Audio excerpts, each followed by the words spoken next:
नमस्कार, मी स्नेहल चौधरी. आपण पाहत आहात आत्ताच्या महत्त्वाच्या घडामोडी. चला तर मग सुरुवात करूयात आत्ताच्या मुख्य बातम्यांपासून. पार्थ पवार जमीन व्यवहार प्रकरणात कारवाई. पुणे तहसीलदार सूर्यकांत येवले तात्काळ निलंबित. मुख्यमंत्री देवेंद्र फडणवीस यांचे निर्देश. मराठवाड्यात उद्धव ठाकरे यांचा दुसरा दिवस. शेतकऱ्यांच्या नावाने राजकारण करत असल्याने दौऱ्याला अल्प प्रतिसाद. ठाकरेंच्या दौऱ्यावर भाजपची टीका.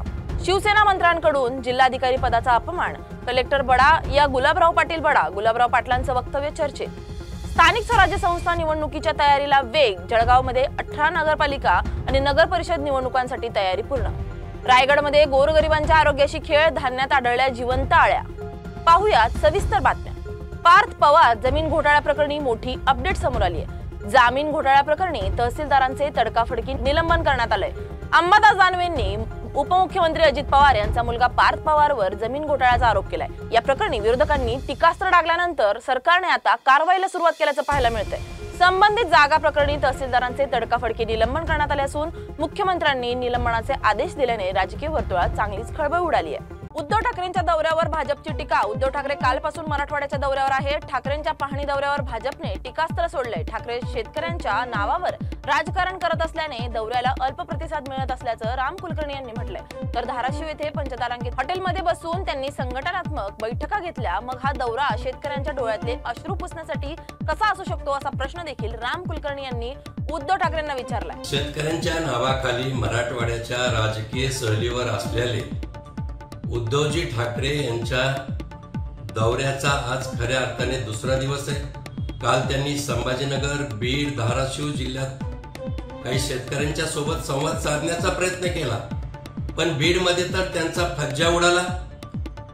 दौऱ्याला अल्प प्रतिसाद मिळाला. अंबादास दानवेची दमछाक झाली. वरडून दानवे सांगत होते, गावातले लोक बोलवा, गावातले लोक बोलवा. हे कशामुळे होत आहे? कारण उद्धव ठाकरे यांचा मराठवाड्यातला दौरा पूर्णतः राजकीय नौटंकीचा भाग आहे, शेतकऱ्यांच्या लक्षात आलंय. आणि दुसरी गोष्ट म्हणजे दौऱ्याच्या नावाखाली त्यांनी संघटनात्मक बांधणी सुद्धा सुरू केली. धाराशिव मध्ये त्यांनी पंचतारांकित हॉटेलमध्ये खऱ्या अर्थाने बीड, लातूर आणि धाराशिव जिल्ह्यातील शिवसैनिकांना बोलावून काही संघटनेला बोलावून संघटनात्मक बैठका सुद्धा घेतल्या. मला असं वाटतं की शेतकऱ्यांच्या नावाने पुळका दाखवायचा आणि त्यांच्याच नावाने राजकारण करायचं आणि आपला राजकीय स्वार्थ त्यावर साधायचा, हे नाटक मराठवाड्यातल्या शेतकऱ्यांनी ओळखलं आणि म्हणूनच त्यांच्या दौऱ्याचा फज्जा उडत आहे हे नक्की. शिवसेना मंत्र्यांकडून जिल्हाधिकारी पदाचा अपमान. शिवसेनेचे मंत्री गुलाबराव पाटील यांनी पुन्हा एकदा वादग्रस्त वक्तव्य करत जिल्हाधिकारी पदाचा अवमान केलाय. मी 12वी पास झालो, कॉलेज शिकू शकलो नाही, पण आज मी कायदा बनवणाऱ्या मंडळात जाऊन बसलोय, त्यामुळे कलेक्टर बडा या गुलाबराव पाटील बडा असं वक्तव्य गुलाबराव पाटील यांनी केलंय. दरम्यान शंड असणाऱ्या, गुंडा असलेले कधीही बरं असं धक्कादायक विधानही त्यांनी केलंय.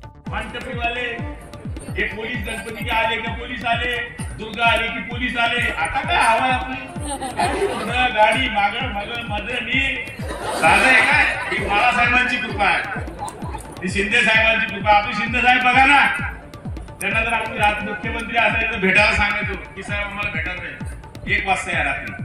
हे कोणतं भेट नाही, 1 वाजता या रात्री कोणती भेट होते का? श्रीकांत शिंदे साहेब आम्हाला मंत्री बी कसं गेलं माहिती का? सेकंड वाटमध्ये पुढे तुम्ही या, 10 वाजता आपण काम करू, जेवण करू, तुमची यादी तयार करू, तुम्हाला सांगू. आम्ही 10 वाजता गेलो, 3:30 वाजता आले. तोपर्यंत आम्ही तर तिथे श्रद्धांजली अर्पण केली, तिथे झोपलो होतो. 3:30 वाजता आले, उठा जेवले का? म्हणतो नाही, तुम्ही आले नाही, आम्ही जेवलो नाही. 4 वाजता पोहे खाऊ लागले. किती वाजता? आमच्यामध्ये म्हणतात गुरं सुद्धा चवरून करत नाही.